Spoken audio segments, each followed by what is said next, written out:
tenemos una fuente puntual que nos va a dar un frente de onda circular. ¿Sí? Nada emocionante, tenemos ahora dos fuentes puntuales que nos van a dar dos ondas que están en fase y se produce el fenómeno de interferencia. Interferencia constructiva en las zonas más brillantes y destructiva en las zonas más que no están iluminadas. Se oscurecen, ¿no?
Dans le logiciel Regressi, nous avons créé une fonction sinusoïdale du temps y1.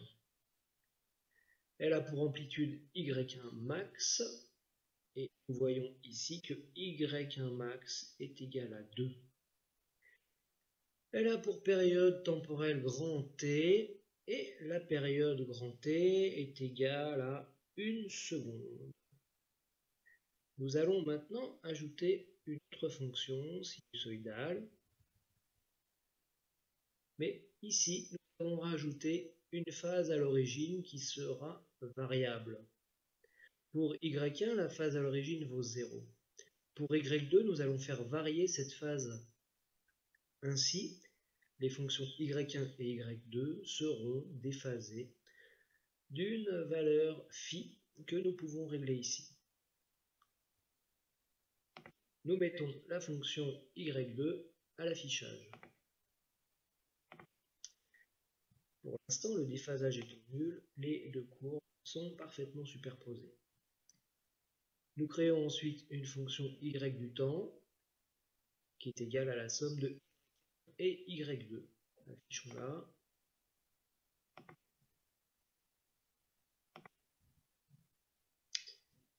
Nous voyons que l'amplitude de la fonction y est bien égale à l'amplitude de y1 et l'amplitude de y2, soit 4. Nous donnons une valeur non nulle maintenant au déphasage.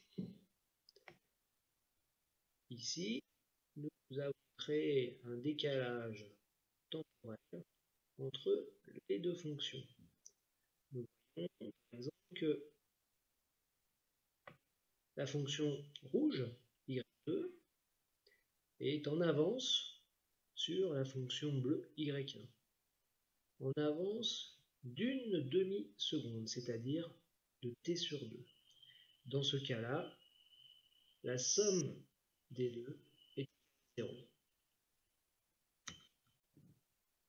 Lorsque le décalage temporel est égal à une demi-période, donc t sur 2, nous voyons que les deux fonctions sont en opposition de phase. Lorsque l'une est maximale, bien l'autre est minimale. Et si nous additionnons plus 2 avec moins 2, nous voyons que ça fait 0. Ici, si nous additionnons 0 avec 0, évidemment, ça fait 0. Modifions maintenant le décalage temporel. Pour agir sur le décalage temporel, nous allons modifier la phase.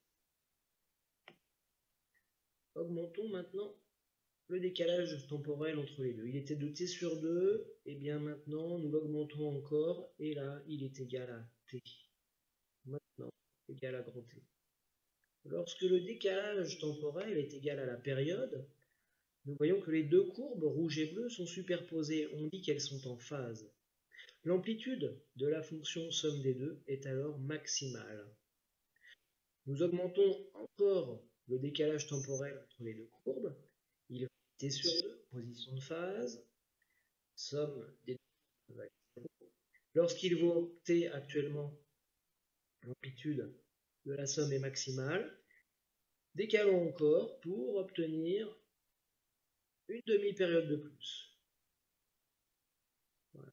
Nous avons décalé d'une période et demie, quasiment. Et nous retrouvons la situation précédente, opposition de phase, et la somme vaut quasiment 0.